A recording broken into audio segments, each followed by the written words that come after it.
ज्ञान, दो प्रकार के ज्ञान होते हैं इस दुनिया में। पवित्र ज्ञान वो होता है जो सारे संसार में प्रचलित है, चल रहा है। अन्य अन्य धर्म, पंथ, जात पात में जो कुछ भी बताया जा रहा है, मंत्र जंतर तंत्र कुछ भी समझाया जा रहा है, कोई भी नाम जपवाया जा रहा है, कोई भी पूजा पाठ अर्चना करवाई जा रही है, किसी भी तीर्थ मूर्त में आपको जो भी भक्ति बताई जा रही है, वो सब पवित्र ज्ञान है। यानी आपको एक पवित्र आत्मा बनाने के लिए, एक अच्छा इंसान बनाने के लिए इस जगत में दिया जाता है, जिससे बंदा धार्मिक कहलाता है। धार्मिक कहलाता है, किसी ना किसी धर्म से जुड़ता है, शिक्षा को लेता है और अपना आचरण अच्छा करता है, अपना जीवन शुद्ध कर लेता है। ये तो हो गया पवित्र ज्ञान। इस ज्ञान को प्राप्त करने से आपको क्या होगा? आप एक अच्छे इंसान कहलाओगे, आपकी सोच अच्छी हो जाएगी, अच्छी अच्छी जूनें मिलेंगी। कोई कहेगा मैं स्वर्ग चला जाऊं, कोई कहेगा मैं वापस आऊं, दोबारा अच्छा बंदा बन के आऊं, अमीर बन के आऊं। इसी में ये सारा जीवन चला जाता है। इसके अलावा जो मूल ज्ञान है, मूल ज्ञान क्या कहता है? मूल ज्ञान ऐसा ज्ञान है जिसको प्राप्त करने के बाद आपका आना जाना ही खत्म हो जाता है। मूल ज्ञान वो ज्ञान है जो 52 अक्षरों से, हर प्रकार की भक्ति से, हर प्रकार के मंत्र जंतर तंत्र, पूजा पाठ, व्रत, सबसे अलग ज्ञान है। इस ज्ञान में आके आपको कोई मंत्र नहीं, कोई जंत्र नहीं, कुछ नहीं करना होता, सब छोड़ देना होता है और लास्ट में जो बचता है उसको अपनाना होता है। एक आदमी के ऊपर 10 थैले टांग दिए, 10 थैले टांग दिए तो वो बंधन में आ गया। अब मुक्ति क्या है उसकी? वो 10 के 10 थैलों को छोड़ दे। 10 थैलों को जो ऊपर से लादे गए थे, जब उसने छोड़ दिया तो क्या बचा आखिर में? वो स्वयं बचा, वो खुद बचा। बस खुद को ही जानना मूल ज्ञान है। आत्म ज्ञान को जानना ही मूल ज्ञान है। आत्म ज्ञान ही मूल ज्ञान है। इसीलिए साहिब ने बोला, आत्म ज्ञान बिना नर भटके, कभी काबा कभी काशी, और जल में मीन प्यासी, मोहे देखत आवे हासी। आत्म ज्ञान बिना नर भटके, किसी और का ज्ञान नहीं, किसी देवी देवता की पूजा नहीं, किसी अन्य अल्लाह को नहीं मानना, किसी अन्य वाहेगुरु को नहीं मानना। तुम्हारा अल्लाह, तुम्हारा खुदा, तुम्हारा वाहेगुरु, तुम्हारा गॉड तुम्हारे में है, तुम्हारी आत्मा में विराजमान है।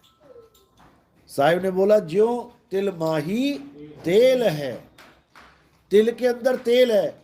अब तिल तेल को ढूंढने के लिए अगर गलियों में जाए तो उससे बड़ा मूर्ख कोई नहीं है। ज्यों तिल माही तेल है और ज्यों चकमक में आग, तेरा साईं तुझ में है, जाग सके तो जाग। मेरा साईं मुझ में है तो मैं कहां जाऊं उसे ढूंढने के लिए? मुझे केवल खुद को ढूंढना है। खुद को ढूंढोगे तो खुदा मिलेगा। आपा परखा मिट गया, जित देखो तित तू। जब मैंने खुद को परखा तो जो द्वैत था वो मिट गया। अब मैं जहां भी देखता हूं आत्म स्वरूप ही दिखाई देता है। आत्मा ही आत्मा है। आत्मा है तो तुम चल रहे हो, आत्मा नहीं तो लाशें हैं ये सब। ये जितने भी तुम्हें जिंदा लोग दिखाई दे रहे हैं, असल में ये लाशें हैं बिना आत्मा के। इसीलिए साहिब ने बोला, साधो ये मुर्दों का गांव। एक गांव में 1000 बंदा रहता है, सब कहते हैं मैं जिंदा हूं, मैं जिंदा हूं। तो साहिब वाला गांव कौन सा है? जो मुर्दों का गांव है। ऐसा गांव ढूंढो जहां पे मुर्दे रहते हो, एक भी ढूंढ के दिखा देना। मुर्दों के लिए तो अलग शमशान घाट बना रखा है, लेकिन साहिब ने शमशान घाट नहीं बोला, उन्होंने गांव बोला।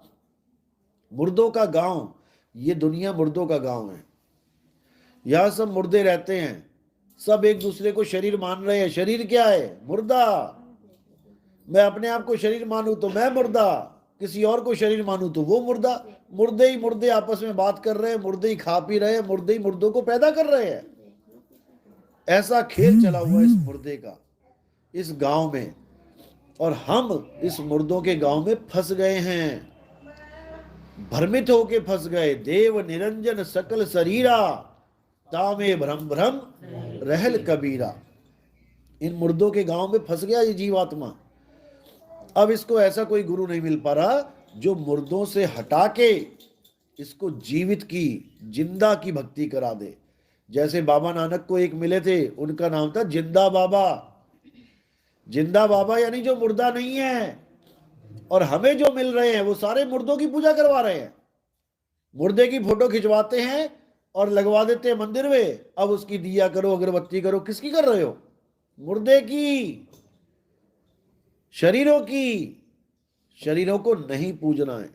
हाँ, गुरु का जब बात आती है गुरु की, तो गुरु का शरीर नहीं समझना। गुरु को वहां पर आत्मा की बात चल रही है। जैसे हमारे आरती करवाते लास्ट में, वो आत्मदेव की आरती है, वो गुरु की यानी आत्मा की आरती है, शरीरों की नहीं है। क्योंकि संत कोई शरीर नहीं है, संत हमारी आत्मा, हम संतन के जीव। जब तक इसको नहीं समझ में आया, कुछ समझ में आने वाला नहीं है। तो इसी को समझना है, जड़ और चेतन को समझ जाओ। जड़ मुर्दा है और चेतन जीवित है। इन मुर्दों में से तुम्हें चेतन चेतन समेट लेना है। सतगुरु ऐसा चाहिए जैसा सूप सुहाए, और सार सार तो गही रहे, थोथा दे उड़ाए। थोथा क्या है? ये जितने भी जप तप व्रत पूजा पाठ नित्य नेम, ये सब थोथा है। थोथे ज्ञान को छोड़ देना है और आत्म ज्ञान को पकड़ लेना है। आत्म ज्ञान के बाद क्या होता है? आत्म ज्ञान प्राप्त करने के बाद आपकी सूरत को ठिकाना मिल जाता है कि मैंने जाना कहाँ है। अब वो सारी दुनिया के जितने भी ये तमाशे हैं, इसमें आनंद नहीं लेती। सारी दुनिया फीकी लगने लग जाती है। अब उसको केवल एक ही चीज याद होती है कि रहना नहीं देश बेगाना है। ये धरती कागज की पुड़िया, बूंद पड़े धुल जाना है। संकेत दिया भी गया था, हर ग्रंथ में ये संकेत है कि एक ऐसा समय आया था जब 40 दिन तक बारिश होती रही, तब बड़ी बड़ी नाव बनाई गई। ईसाइयों के धर्म में भी है, मुसलमानों के में भी है, हिंदुओं को में भी है। वो एक संकेत दिया गया कि बारिश होगी, और ऐसी बारिश होगी कि पैर रखने को जमीन नहीं मिलेगी। तब तुम्हें उस जहाज पे चढ़ जाना है और वही जहाज तुम्हारा सहारा बनेगा। तो वही संकेत है, रहना नहीं देश बेगाना है। ये धरती कागज की पुड़िया, बूंद पड़े घुल जाना है। सुबह का अखबार देखो कितना कड़कड़ाता हुआ आता है। उस अखबार को बाल्टी में डुबो दो एक बार पानी में, और जैसे ही निकालोगे उसकी धज्जियां उड़ जाएंगी, आधा नीचे डबका रह जाए क्या पता।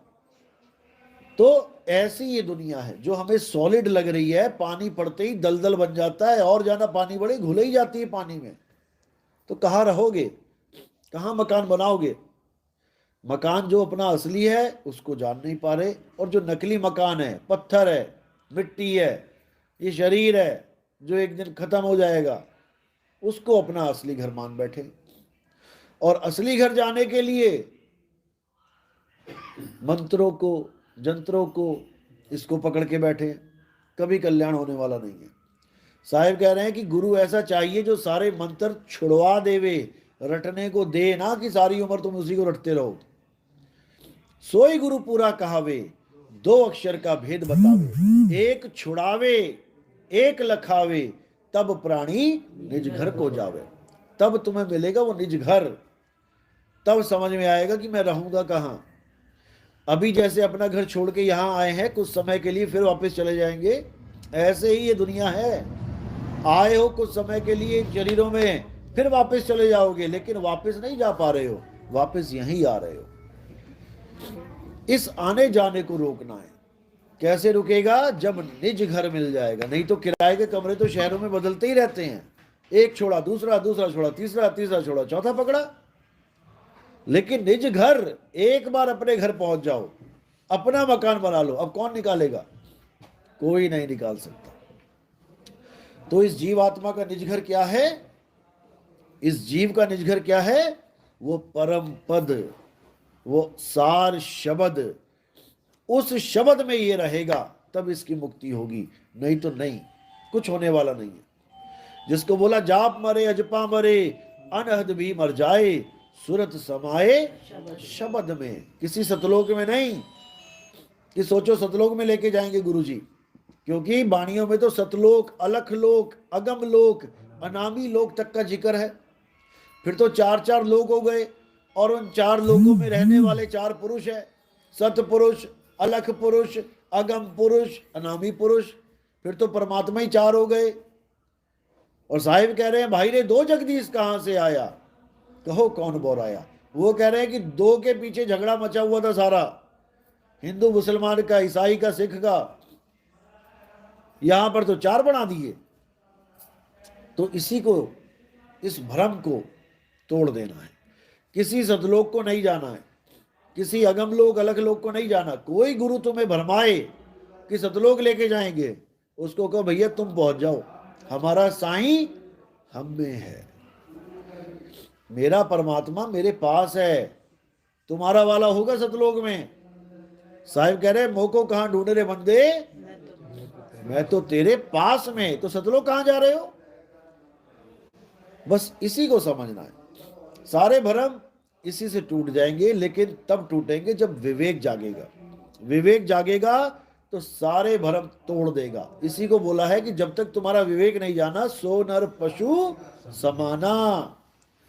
जब तक विवेकी नहीं बने कुछ होने वाला नहीं है। तो जितने भी गुरु हैं इस संसार में, ये सब आपको विवेकी नहीं बनाते हैं, ये आपको जपी तपी सन्यासी बनाते हैं। जितने भी गुरु हैं, आप जाके बस चेलों से पूछो भैया क्या करते हो परमात्मा को पाने के लिए, कहेंगे नाम जपते हैं। सारी उम्र जपते रहो, परमात्मा मिलने वाला नहीं है। क्यों? नाम है जप में, नाम है तप में। किसी जप से परमात्मा मिलने वाला नहीं है। जब से आप जपी बन जाते हो, 108 सिद्ध हो गए, 1008 सिद्ध हो गए, उससे क्या होगा? उससे तुम्हारी ये कमाई तुम्हें वापस जब दी जाएगी तो किस रूप में दी जाएगी? माया के रूप में। तुम्हें बड़ा औहदा मिल जाएगा, तुम बड़े राजा बन जाओगे, तुम कोई MP बन जाओगे, तुम कोई CM PM बन जाओगे, लेकिन तुम्हारी मुक्ति नहीं होगी। और अगर मुक्ति नहीं हुई तो सारी भक्ति वेस्ट है, सब खत्म, जीरो हो जाएगा काम। क्योंकि जितना कमाया उतना गवाया, फिर जीरो पे आ गए, अब दोबारा से भक्ति स्टार्ट करो। तो इसीलिए जितनी भी भक्तियां हैं, सब में सर्वश्रेष्ठ भक्ति है आत्मज्ञान की भक्ति। इससे क्या होता है? इससे जितना भी पसारा है, जितना भी ये पसारा है, ये सारा समेट लेते हो आप, इसको समेट के खत्म। बाकी जितनी भक्तियां उसमें पसारा और फैलता जाता है। इसमें भक्ति में क्या होता है? सुरत समाए शब्द में, यानी सारा सुरत जितनी भी फंसी है उसको हमने एकाग्र कर लिया। सुरत फंसी संसार में तासे पड़ गई दूर, सुरत बांध स्थिर करो आठों पैर जोर। अगर आपने सुरत को स्थिर कर लिया तो अब आपको कोई हिला नहीं सकता। फिर आप अचल अवस्था को प्राप्त होते हो, जिसको हम कहते हैं आत्म अवस्था। और परमात्मा कहीं और नहीं है, तुम्हारी आत्मा में ही है।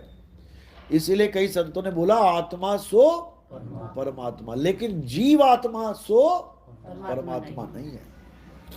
इसको भ्रम को दिमाग से निकाल देना कि कोई नितिन दास ये कह रहा है कि जीव ही परमात्मा है, कभी नहीं। जीव अनंत है, परमात्मा एक है, अचल अवस्था एक है। उसके बाद जितने मर्जी जीव हैं वो सारे एक साथ अचल अवस्था में रुक सकते हैं। जैसे समुद्र एक है, लेकिन उसके ऊपर लहरें अनेक हैं, अनंत हैं, गिन भी ना पाओगे तुम। लेकिन वो सारी लहरें चल अवस्था में हैं, और जब वो शांत हो जाती है तो समुद्र फिर से एक है। बस इसी को समझो। सूर्य एक है, अनंत किरणें हैं, जो जो किरण वापस जाती जाएगी वो अपने मूल में स्थित होती जाएगी। बस ऐसा समझो। चांद एक है ऊपर, और नीचे लाखों घड़े हैं पानी के भर के रखे हुए, सब में उसका प्रतिबिंब दिखाई देगा। लगेगा कि चांद बहुत सारे हैं, लेकिन नहीं, वो एक ही है। वो एक ही अवस्था हो जाती है। फिर तो ही मोही मोही तो ही अंतर कैसा, फिर कोई अंतर नहीं रहता है। लेकिन इस चीज को समझते समझते जन्म बीत जाता है लोगों का। किसी का कोई सवाल है वो पूछ सकता है। किसी का कोई सवाल है? वो पूछ सकता है। थोड़ा मुझे आज जुकाम हुआ है इसलिए बोलने में तकलीफ है, कोई बात नहीं। सतनाम सत